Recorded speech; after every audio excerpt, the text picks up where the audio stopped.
This is The Wheel Weaves, a Wheel of Time podcast with no spoilers. Hey everyone, I'm your host Dani, and I'm the first-time reader going through this series chapter by chapter. As always, there's no spoilers past the chapter we're covering, and that means it's totally safe for first-time readers. I'm joined by my co-host Brett, who's a longtime fan, and he's guiding me on this journey.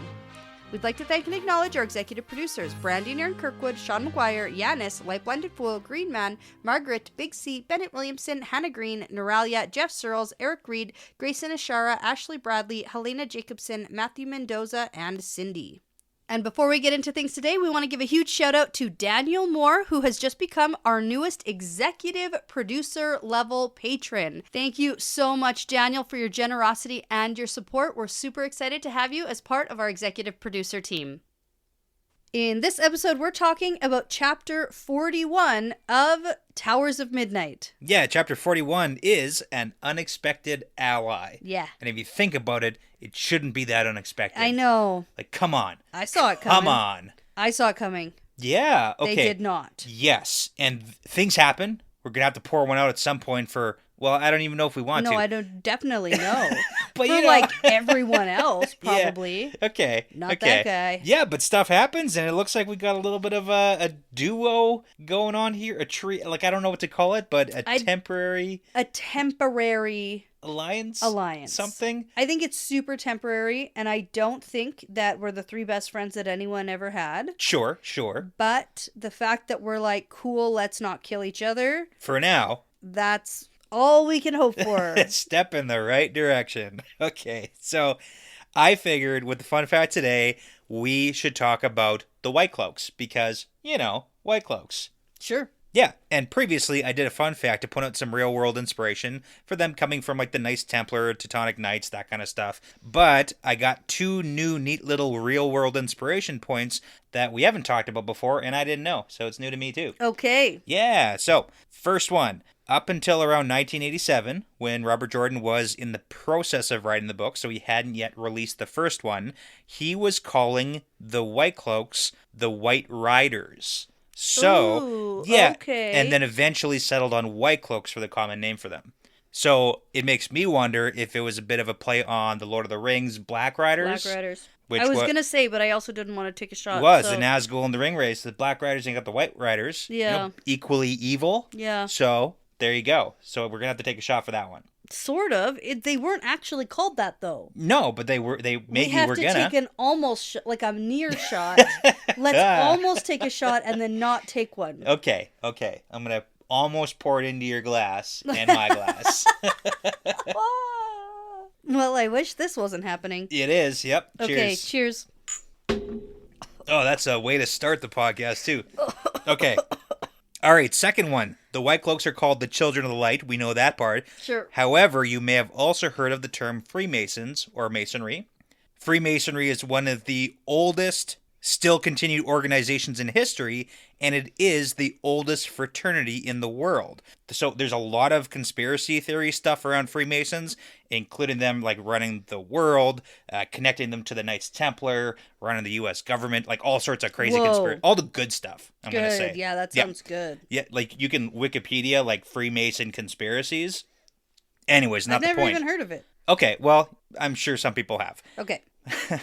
Now, Freemasons refer to themselves as Sons of Light. But it doesn't seem like Robert Jordan had Freemasons in mind when creating the White Cloaks because Robert Jordan was a Freemason. Oh, okay. And White Cloaks don't exactly come off as the good guys. But here's a really cool thing. The 13th Depository website has a very deep dive article written by Linda about the connections between Freemasons and the Wheel of Time. I've only skimmed it, but like, man, it's a long article, so I'm going to have to dive into it later. Yeah, but there you go. That sounds interesting for you. Yeah. So cool. Got some stuff to do this week. Oh my gosh. Oh yeah, because we have nothing else to do this week. Yeah. We're not in the middle of recording and season 3 coming out and getting ready for a family trip. Sure. And job turmoil, nothing. Yeah. And you're right in the middle of this, Freemasons. Maybe they're the reason for all this stuff. Yeah. I don't know how, but... Blame them. That's the part of conspiracy theories I can get on board with. I just blame someone else. Doesn't have to make sense. You just start saying things. You just start saying things and then you wholeheartedly believe it. Right. Who are you? Child Bayar? Yes, I am. Good segue. Even though it doesn't make sense, it doesn't matter. That was a perfect transition. Yeah, Meyer would be a conspiracy theorist. Oh, yeah, 100%. 100%. Well, he is. Well, Not would be. he was. Okay. Good.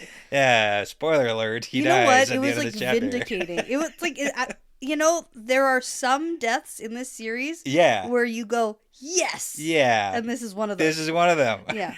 Okay. So All let's, right. We're jumping let's do ahead. this. Okay. Chapter 41, An Unexpected Ally. Mm. The chapter symbol is the sunburst for the White Cloaks. Yeah. And we start in a Galad perspective, and we're picking up exactly where we left off from the last chapter. Yes. Almost as if one would wonder, why split it up? Exactly. The length and all the other things we've been working on the last I guess. couple weeks. No, There's so many reasons. No, I mean, like, as an author, Oh. when do you decide Yeah. when to stop a chapter and start a new one? Yeah. When you're picking up in the exact same scene. Cliffhanger. Yeah, but we also have cliffhangers when we go perspective. Okay, I don't have a good answer for this. I don't... I'm just wondering, you know? I don't know. Because it all blends together. A little bit. Yeah. Yeah. All right. So Galad and Dane are running with their shields high to protect themselves. Yeah, from because they all arrows. ran out of their tents. Oh, yeah. But because they were secretly getting ready. They got ready in their tents because they didn't want Perrin to know that they knew that he was there. Exactly, but they definitely did know that they're there, and Perrin knew that the White Cloaks knew that they were there too, because Gaul and all the Isle were they like, did it on purpose. They saw, yeah.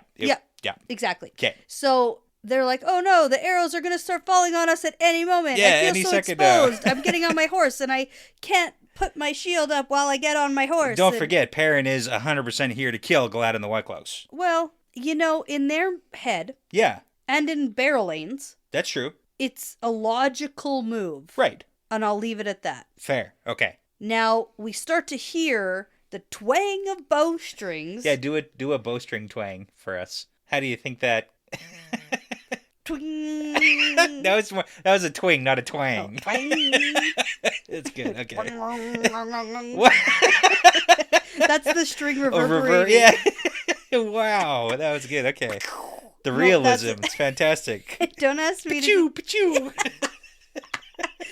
Arrows. Choo, choo, choo, choo. Yeah, I like it. I'm not Don't saying ask me to do sound effects. I'm not saying I can do better. I just wanted to hear that. Okay, anyway, so weird. Yeah. No arrows are falling on us. Oh, yeah, it's crazy. Like, they all missed, as if they weren't even aimed at them. And then there's, like, these balls of light hanging in the air. Yeah, so we got that, bright out. the Ashamatter doing so course. we can see. Yeah. Yeah. But this is from Galad's perspective, so Right. he's like, Very confusing. oh, this is weird. Yeah. And then he sees that the arrows are falling way outside of camp, and Dane is here being like, oh, man, he's got terrible aim. It is crazy. What the heck is I don't going on? understand. Oh, you know what's funny? I found an error right at the beginning of this. Yeah, a printing error. So the sentence says, they galloped their horses to the of camp. Ooh, I'm gonna look. It should be We to have the... lots of different versions of this book, so let's Yeah. check it out. Okay, hold on. Okay, let's check this. Okay, weird. So we have a mystery on Yeah. our hands. Well, I mean, we solved it. No, it's a mystery. Okay. So well, we know how many. So we have, 4 copies of the book? we have 4 copies of this book. So this one is a first edition hardcover. Right. Like the big guys. Yeah. And it's from November 2010. And it also has the mistake. But now I have a mass market edition from 2011 that has it corrected. Okay. But then I also have one of the newer covers, the kind of fancier one. Yeah. Soon to be an original series on Prime Video. Yeah. So that's recent, if it has that on the cover. And it is corrected. Mm-hmm. But your version also has the soon to be an original series on Prime Video. Yep. But it has the mistake. The mistake. So. And the audiobook, corrected. it's corrected. Yeah. I wonder if that's like an on-the-spot thing, because when you're reading that, you would notice. Yes, but sometimes things are a little wrong. It's true. That's true. In the audiobook. I don't know. Okay. Now we just have a pile of Towers of Midnight books. Yeah. blocking your way now. Yeah. Okay. So the point we didn't talk about, so they can see the arrows falling way outside of camp now because we've got the big glowing balls of light. Oh, yeah. And then someone goes, it's Trollocs, it's Trollocs. Yeah, and I love the reactions because they're like, wait a second, the Trollocs are real? Yeah. Yeah, it's so funny because like half of the Amadisians, like the White Cloaks, have they ever done anything actually useful. encountered. Yeah, and that's a big part of this chapter too, with Galad's response, is how not prepared we are. Well, he's for having anything. just a crisis of self. Yeah, even with his own abilities. Yes, because he's like, this shouldn't be happening as far as everything I know. Yeah. Okay, let's get there. We got to get there first. Okay. So then we've got Dane and Galad galloping over to the edge of camp. Right. Not just to the of camp. That's right. So just very confusing. To the of camp. Yeah, and they see the waves of arrows falling on the Trollocs. Perrin is attacking the Trollocs. But it must be a trick. Yeah. Okay, so now Galad shifts his plans because he's like, okay, I got to figure out what's going on here. We need a shield wall. We need to be defensive. Somebody order the crossbows to start firing at the Trollocs. Yeah, well, and he's like, basically, he wants to play defense until he can figure out what's going on. Yeah, he's confused. Yeah, because this is not what he expected. Understandably. Yeah, I mean, I guess so. I don't have a lot of pity for him. No. There's so many signs that says your information is really, really bad. Sure, but why would they think they'd be just attacked by a horde of Trollocs here? Yeah, okay. Other than Perrin being like, we're not safe here. Yeah. Okay, so Bayer comes up. He's got something to say. Oh. It's so Ibara with Trollocs. This is exactly like the Two Rivers. Yeah. He's brought the Trollocs so that he can defeat them, so that he can look like a good guy. Yeah. So that he gets us as followers. Yeah, and then Bornhold has a very good question. He's like, why? But why? Why would he do that? What's the point? What's the point of that? Have you ever heard of logic or reason? Yeah, and Bayer's like, oh, he's trying to trick us. And Gone then out the window. Yeah, it is. But Bornhold is like, but why would you try to gain, like, you're at least losing as many Trollocs, if not more, that you would gain followers. Why wouldn't he just kill us? Yeah. With the Trollocs. Like, for the most part, I would prefer the Trolloc forces, if we're being honest. Like, it seems like you can have way more. You know, there's a lot of reasons why this doesn't make any sense. And then Bayer's like, because he's evil. It's the evilness. It's because he's evil, okay? Right, yeah. And just as a reminder here, so in the chapter here, we're getting Galad reference the White Cloaks and then also the Amandicians. They're not one and the same. Okay. Yeah. But they're all just here together? Yeah, well, because part of his group is, like, being Amandician, you aren't necessarily a White Cloak, and being a White Cloak, you're not necessarily an Amandician. They got displaced because the Shanshan took over Amadicia, which is where the White Cloaks hold up, right? Yeah. But he has some of both. Yeah, so then Bayer's like, well, tell me how. How? They how showed could up they at the exact same time. Yeah. Coincidence? I think not. And then Galad's like, good point, good point. That's the only good point you've made. I will consider it. Okay, we'll fight the Trollocs for now, but, like, let's watch to see what Perrin's guys are really gonna do. You know what? Yes. It's smart. Good. Smart. Good job, Galad. Okay. Ugh. Okay, so perspective change. Yeah. Over to Perrin. We do a whole lot of flipping, flopping. Yeah, and now we get to see his real internal dialogue of how he's going to try and kill Galad because he's evil. Uh-huh. Right? Okay, so a whole lot of Trollocs are all dying down below. Right. And Perrin tells Fael and Berelain and Aleandra that it's time for them to take off. Mm-hmm. But before they do that, Fael needs to tell Perrin how proud of him. Well, first she wants to know, how did you know this is even going to happen? Yeah. Yeah, and we get a whole outline of, like, did. Well, it's the only thing that made any sense is we have the dome that kept them from traveling, the big purple dome stuff, and then there was a bunch of things along the trip that made them kind of divert their paths. Like, there's no reason why Gil would have turned down the wrong road. Yeah, all that crap. Except for all the people trying to block the way. Like, there's a whole... And he just outlines everything. Swamp thing that existed. And, yeah, basically, like, all the stuff that's happened so far, we're being herded so that we could be attacked here. And the White Cloaks are more or less of a coincidence that they're even here just causing problems. But when Perrin left, then it's like, well, you know, got to do something with all these Trollocs, I guess. Yeah, so they might as are well kill going some to attack White Cloaks. the White Cloaks. Yeah. And when the White Cloaks didn't help them in the Two Rivers, they left them to die, Perrin's not going to do that. Because he's such a swell guy. He is a good guy. Yeah. Yeah, so before we get that, we have one little tidbit here. Perrin thinks that they must be being brought in by Portal Stone. Or, hypothetically, they could have missed a waygate, but he doesn't think so. And there's, like, we're right near a bunch of ruins, and he's like, you know, probably Portal Stone. Oh, And right, because the runes were talked about last chapter, and we didn't mention it, but... Yeah, and I mean, based on what we're seeing here, it does kind of seem like portal stones is the way to go. And, I mean, what else is there? There's way gates, there's portal stones. Sure. Yeah, so that's basically what's happening here. I will just believe it and move on. You have to. And not question it too much. You have to. Well, they're not coming up out of the ground. Uh-huh. They're coming out magically from the rock. Duh. The moon rock. The magic moon rock. Okay, so then Perrin figures out, and he's like, oh, well, it must be one of the Forsaken behind this. Yeah. And then Aleander's like, the Forsaken, that's so scary. Yeah, it's good. And then Perrin's like, get a hold of yourself, woman. What did you think we were doing? What did you think was going to happen? It's the last battle. Yeah. Of course we're going to be up against the Forsaken. Yeah, but then Grady calls out that he can sense a bit of channeling on and off, nothing too strong, and he thinks that there's someone over there doing something, bringing the Trollocs in. Portal stones. Right? Yeah. But not strong enough to be one of the Forsaken. So likely this is one of those evil Asherman guys. Yeah, I mean, it could be. Like, it could be a lot of different things. We have a very limited scope on who's doing what for the bad guys here for channelers. Fine. I'm just telling you. Yeah, but, like, also probably not a Forsaken doing the, like, heavy lifting. Yeah, so I was like, ooh, go get a Asherman. Yeah, well, we have a couple here. No, go get an evil one. Go get an evil one. The evil one who's channeling. They're like, oh, go watch out for him. Perrin sends Grady to go see if he can track down who's doing the channeling. Well, sort stop of. Them. Yeah, but we're not. No, we're not doing that. No, he's doing it. What are you talking about? Is that in the next perspective? I don't know what you're talking about. We're just not going to attack. He's not going to go and find this channeler. It says go, and then if you can stop him, because then it'll stop bringing Trollocs in.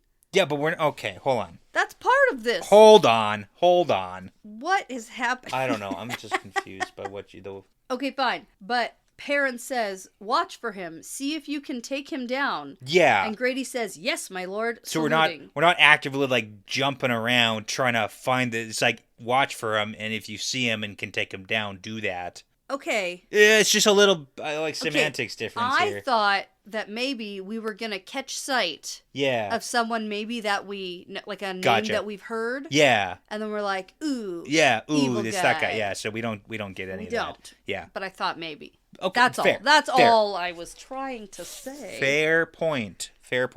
But yeah, now it's time for Perrin to get in this fight because he's got a fancy new giant Trolloc smashing hammer. He does. We gotta go do that. We gotta go do the thing with the giant hammer. Let's go smash some skulls. Exactly. Not White Cloak skulls. Right. Just Trolloc skulls. Yeah. And they'll retreat by gateway if things start going poorly, but we're gonna do our best here. Mm-hmm. We're not letting the White Cloaks die because it's the whole we need everybody for the last battle. Right. Yeah.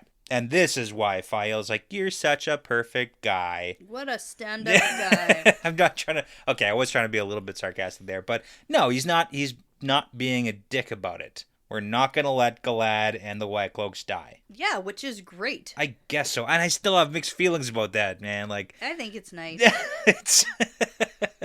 Yeah, okay. Okay, I have a point to make here because that's the end of this Perrin perspective. Okay. And we're going to switch back to a Galad perspective. And we'll switch back and forth, Perrin, Galad, and then we don't get our traditional Fael thing. So we got an email from David. Okay. Who recently completed their own reread of The Wheel of Time. Nice. And they were going to make a big spreadsheet of all the perspectives and characters and chapter headings. I love it. And one of the ones was unique pairings of one perspective into another. The most common is Rand to Rand, which is 74 times.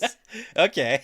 And then the most common that isn't a repeated character is Rand to Egwene, 25 times. And then in third place, Perrin to Fael, which comes up 15 times. Wow. Okay. And the reverse, Fael to Perrin, 11 times. So not the biggest numbers, but in total, over 2/3 of Fael's perspectives are next to one of Perrin's. Well, that's probably why it feels like it's so often. Yeah. Yeah. I've never really noted it with Perrin and Egwene. I mean, Rand and Egwene, but I feel like that's because there's so many other Rand perspectives. Yeah. And there are so few. And they're not necessarily always as interconnected. Yeah, as and like cool. Thanks for the email, David. Yeah. I love those statistics. I love that's stats. Great. Yeah, you love them more than I do. I love stats. I specifically like them when they're like, you're sort of right. That's my favorite kind. Yeah. All right. Here's the ways in which you were correct.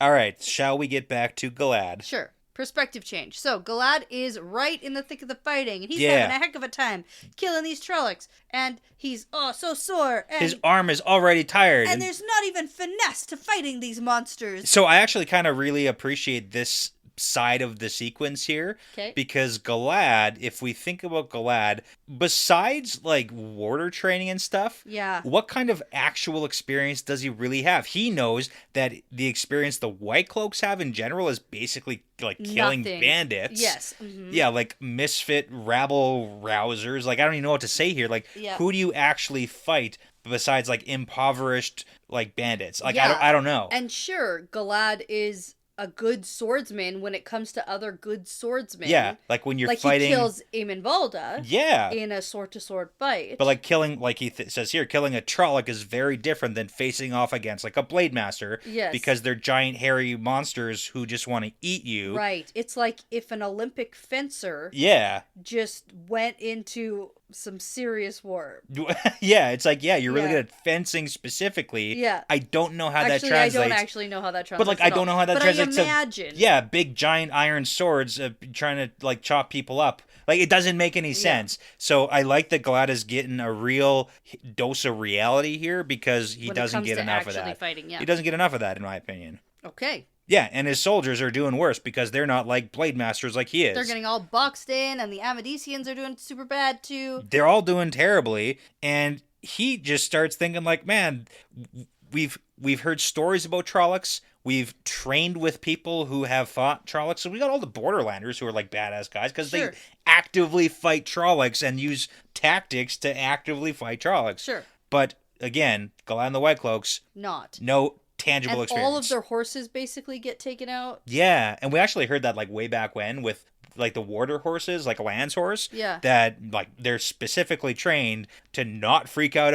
around Trollocs because Yeah. they're big and scary And too. all of the White Cloak horses are like, I feel bad for the horses. Yeah, I always feel bad for the animals Yeah. around here. Yeah, and it seems like the Trollocs have orders to kill the horses specifically too. Yeah. Or go after them at least because They're all going down. well, the White Cloaks are also a cavalry force, Mm-hmm. and you kill all the horses.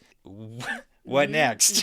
It's yeah, it's not good. So Galad and his horse get attacked. Yeah, or and something. His horse goes down. Yeah, His horse goes down, and he tries to tuck and roll, but he lands wrong, and he wrenches his ankle or something. yeah. and It's like a whole a thing. serious sprain right now, but it's Yeah. gonna get worse. And then Bornhald and some other White Cloaks manage to come in time to help him. It's yeah, a whole thing. So Galad can whole see fight sequence. his soldiers starting to get cut off, and things are going even more worse. Yeah, so than- basically in the battle right now, if you can imagine it, if we have the big like White Cloak defensive line here, if the Trollocs are able to separate them into smaller groups and flank them, like game over. If you can surround any force, like that's how you win, is by flanking and outflanking your opponent. Yeah, so Galad is calling for his troops to hold because they're children of the light and they do not give up to the shadow. But it turns out that then maybe we some do. of them are just like turning and running and screaming, and this is not how things are supposed to be. Yeah, it's like these are not bandits, they're like Everyone's city supposed to guards. be gallant and brave and like all the stories of soldiers in war. I'm used to intimidating children and poor people. Yeah. not Trollocs. Also women. And women too. Definitely women. Right. Okay. Ugh.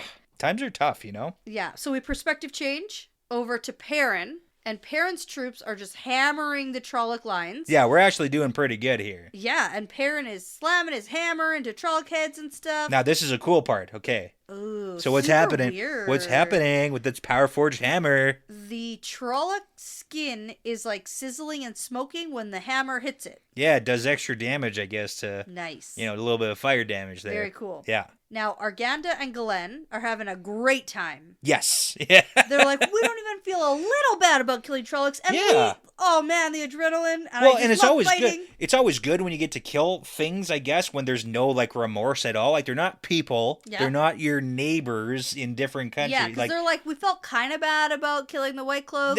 you could feel bad about but that. here, nah. Yeah, plus, Arganda's like, you also got, like, awesome channelers to, like, fill in And the gaps. You got archers. archers. It's, like, so much support. I've already killed, like, 24 of them. This is the best. That's great. It's Yeah, fantastic. they're having the best time. Now, Perrin needs to get a look at the situation, so he gives the signal to the channelers to go, like, super channeling for a minute. Yeah, super channel. Yeah. Because right now we're playing a little bit of support. Like, just throwing fireballs and stuff. You don't want to waste, you want to burn your guys out too quick, right? You gotta. Sure, yeah, okay. Yeah. And it's going to give Perrin a chance to, like, get a good view of how the White Cloaks are doing. Mm-hmm. And guess what? Well, it's funny because in the last perspective with Galad at some point, we get a thought where he thinks, oh, this is probably why battle commanders sit up out of the battle. Yes, so that they can actually get a good look of what's going on and then give orders, because I'm in the midst of it and I have no idea what's going on. Well, and you're not giving any orders, you're just fighting with the troops. And every time he's trying to give orders, like, no one's listening, and it's a whole thing. I mean, there's something to be said for that, because Matt also has very similar thoughts on that. Yeah. He's like, I really should stop doing this. Yeah. Yeah, but there's something to be said for, like, when you're good at something and you, like, naturally have an instinct for how to control the situation, it's a little different than, like, Galad, who clearly doesn't have an instinct for leading so, like, in battles. and that's the other side about Galad. It's like, again, really good sword fighter, has military experience, probably being taught by Gareth Bryn, you'd have to assume, but, like, and warders, but, like, tangible strategy in this kind of crazy fight against Trollocs, like tactical battle strategy, and then, like, zero experience to back it up, right? That's and so where we have Perrin here, who sort of learned from experience. He does. Been through lots of these battles already. Yeah. And has seen what hasn't worked and what has, and now has some semblance of using his own experience as knowledge. Yeah. And so that's something, because I don't think that Perrin had the same sort of initial instinct and, like, memories in his head that Matt did. Yeah, he's got nothing, but he also has other commanders who he seems to listen to, like Arganda and Galen. Like, he's not the kind of guy who, like, shuts down all of the other opinions of, like, war strategy. Right, yeah. Like, he does take that, so you got to give him props there. Okay. But anyways, the White Cloaks are doing worse than he would have thought they'd be doing, which is kind of funny.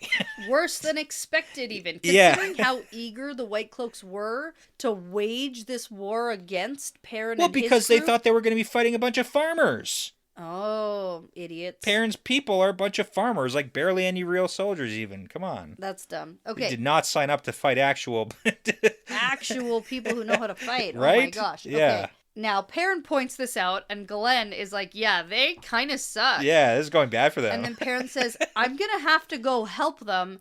and again, just like the beginning, why? Why? I don't think you should do that. We don't owe them anything. And Perrin's argument is, it's the right thing to do. Yeah. It sounds just like Galad. It does. It does. But it earns him respect in the end from Galad. It does. Okay, but here's also, there's a couple of really funny lines too, because Galen is kind of arguing nicely with Perrin, because Perrin's like, it's the right thing to do, and Galen says, well, that's debatable. Yeah. Like, it might not even, like, be the best thing to do or the right thing to do. Yeah. Because also, like, the slope going down, it's super dangerous to, like, charge down there, and they might give up the advantage they have right now to try and go help the White Cloaks, which might not actually work anyways. Right, and when you said, if things go poorly, we're going to retreat. Yeah. What and then happened you can't. to that? You can't. And now you can't retreat. So, yeah. But I guess, hey, let's go. I like that line. Well, that's debatable.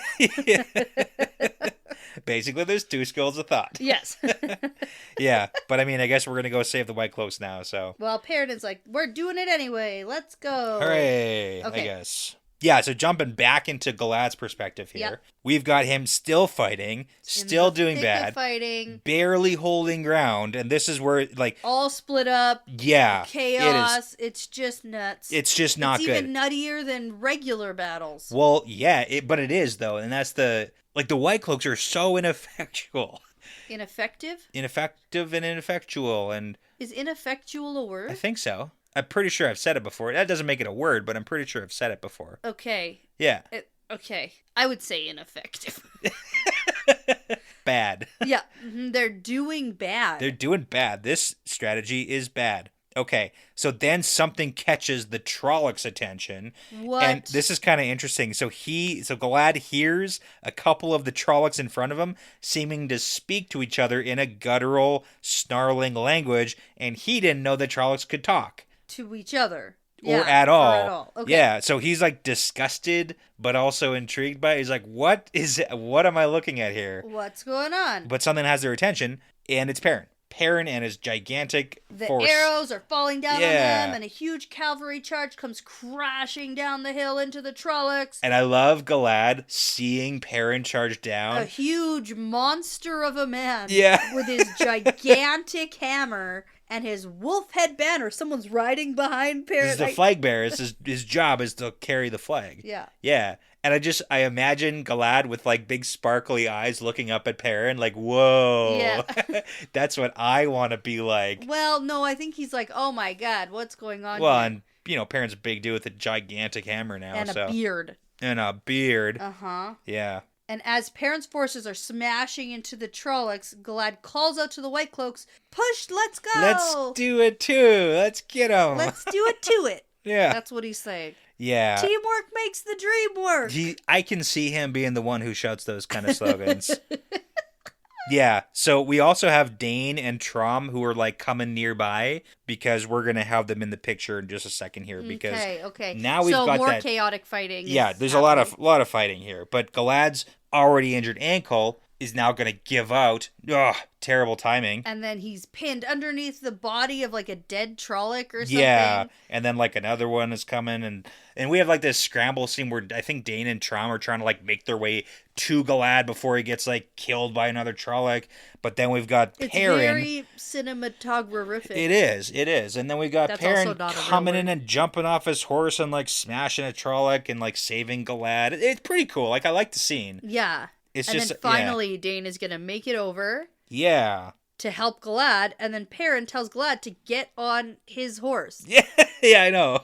He's like this is a little bit embarrassing. Yeah. because Perrin is like, literally okay, saving on your my life. Horse. Yeah. Because your ankle sucks and you can't even walk. Yeah. So get up. Well, and here's a question. We have to like help you up onto the horse. Yeah, I don't know anything about horse riding, but like I would imagine because you got to have your feet in the little stirrups or whatever, right, to control the horse. Well, no. Because probably what's going to happen is Perrin is also going to get back up on his horse. You think they're going to like yes. beside each other? Yeah. On the same horse? Yeah. Ride together? Yep. Is Galad holding on to Perrin's waist or is Perrin holding on to... I bet if you're... Whose waist? Okay, hold on. Who's the, who's in the bear hug? I would say Galad's in the back. Really? Holding on to... Or in the front, like a little... Like, you know how... I like you this. Get those little baby seats on bicycles. Right. I want to see Galad just strapped to Perrin's chest. In a baby Bjorn. Yeah, baby. In a little harness. That's how I like to imagine Perrin and Galad. Galad and a little baby Bjorn. Because they're going to have to ride out of here. And I don't think that Perrin's like not going to ride a horse.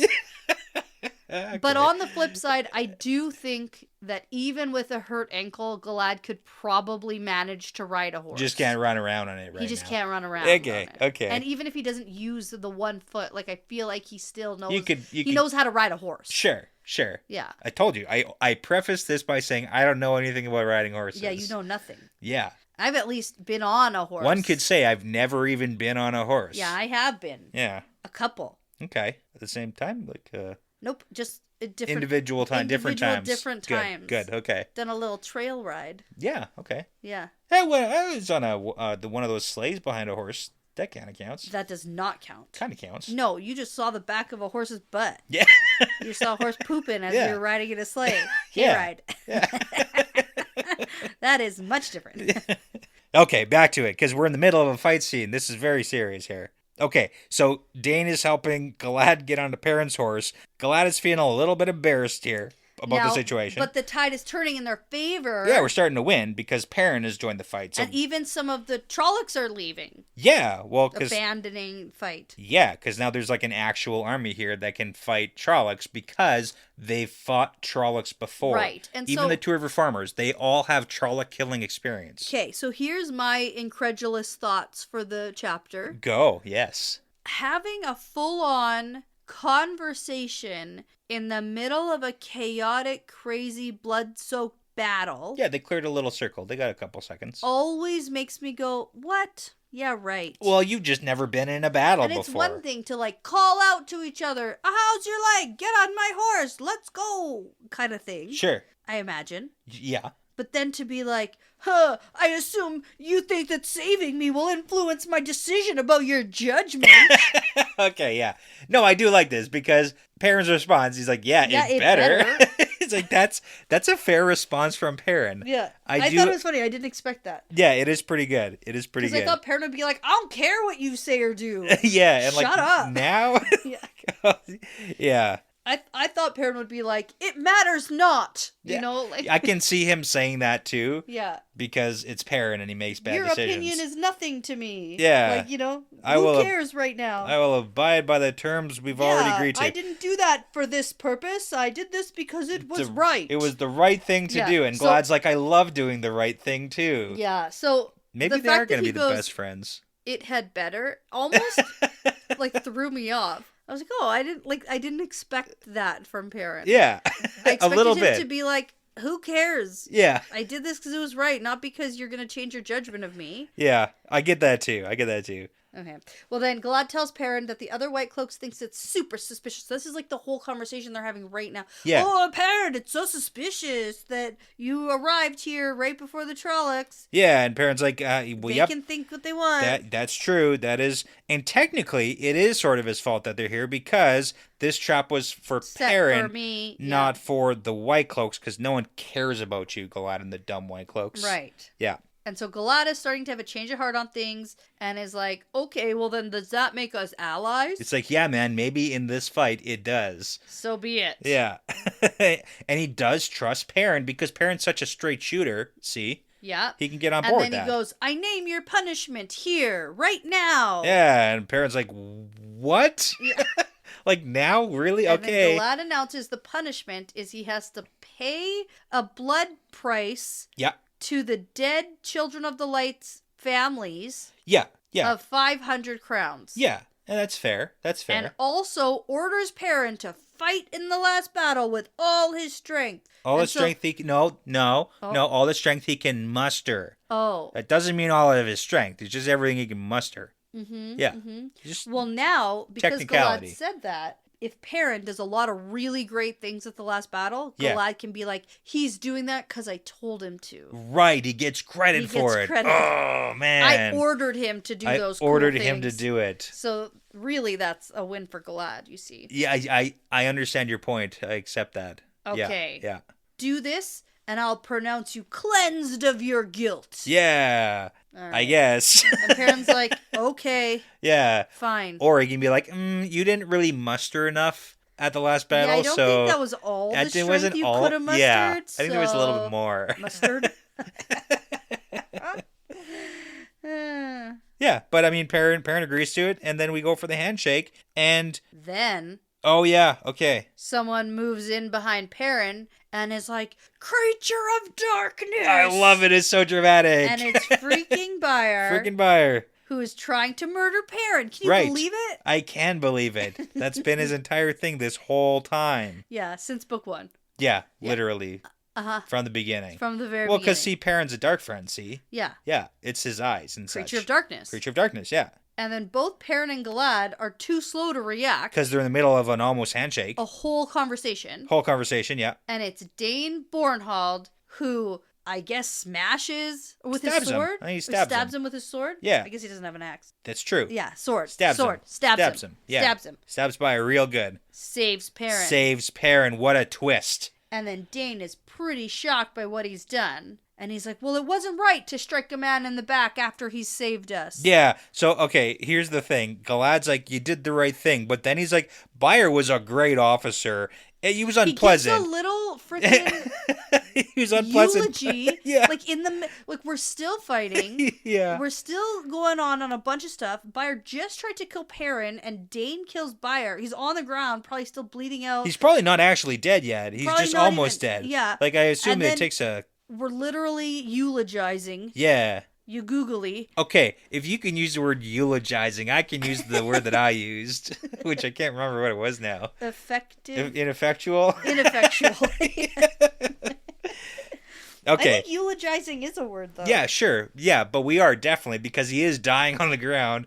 And then Galad's like, he was brave. He was a good officer. But kind of a dick. Nobody liked him. Sometimes, but you know. But he was an awful dude. No one really liked that guy. It's like, you want those to be the last words that he hears? What? It's I guess weird. so. This whole thing is so weird. We got to get things moving, though, right? They were in the middle of a I battle. liked it. It was like, whoa. Yeah. It was crazy. Yeah. But, Okay, just some of the dialogue so Perrin's has reaction. me going, what? It's a little bit. It's a little bit. What is going on? Yeah, because Perrin's like, oh, that guy's been trying to kill me forever. And then Bornhold still hates Perrin. Yeah. And then just like walks off. And then Perrin. He's like, Yeah. he thinks I killed his father. And Yeah. then Galad's like, no, I think he knows you didn't, but he just really hates you, and he sort of loved Byre for a while. He'd been a friend. He'd been Byre's friend for a long time, and he's hated you forever. And killing a friend, it's painful to do what is right sometimes. And it's like, Galad, tell me when you've killed a friend that it was a good decision.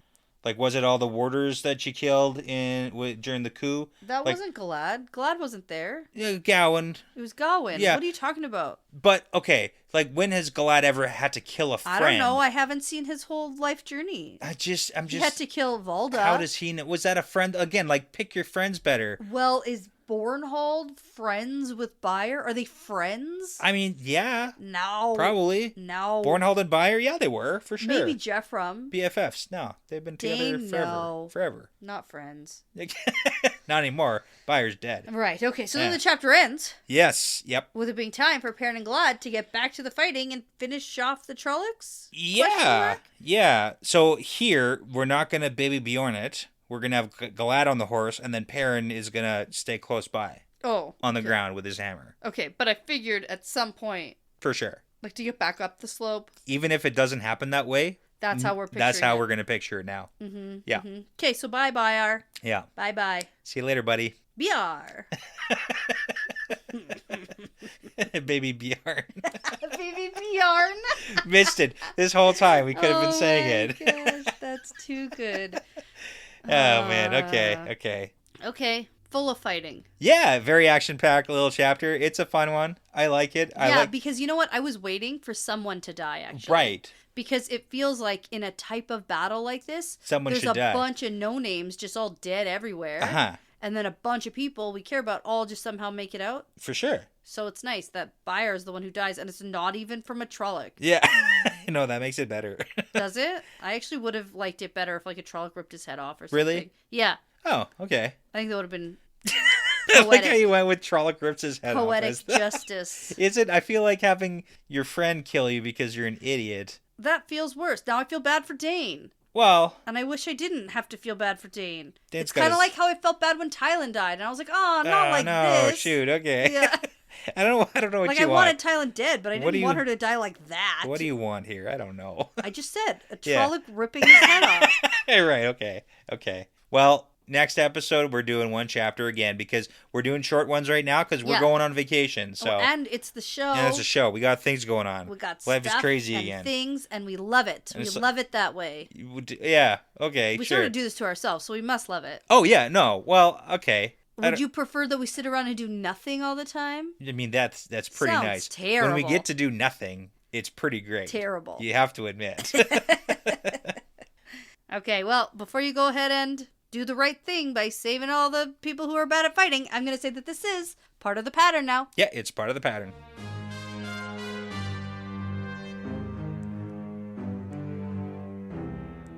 Hey, thanks so much for sticking around. That's the end of another fun episode. The Wheel Weaves is hosted and edited by Dani and Brett and produced by Dani and Brett with Passion Socks, Cody Feltz, Benjamin, Jamie Young, Megan, Jared Berg, Ricky Morissette, Adam, Mozyme, Michelle Forbes, MKM, Antoine Benoit, Lawrence Bradley, Colby T, Gabby Young, Rycat, Zane Sayaka, Matrix, Matt Truss, The Albatross, Bratimus Prime, Sarah Creech, Sims, and Saverio Bartolini. With music by Audionautics. Now, everyone, please be sure to go check out our Patreon page if you are interested in supporting us and the podcast. We'd love to send you some Patreon-exclusive merchandise as a thank you, plus you'll gain access to our episodes earlier than everyone else. And, at the time of recording, we have almost 50 bonus episodes for your listening pleasure. Find all that and more at patreon.com/thewheelweavespodcast.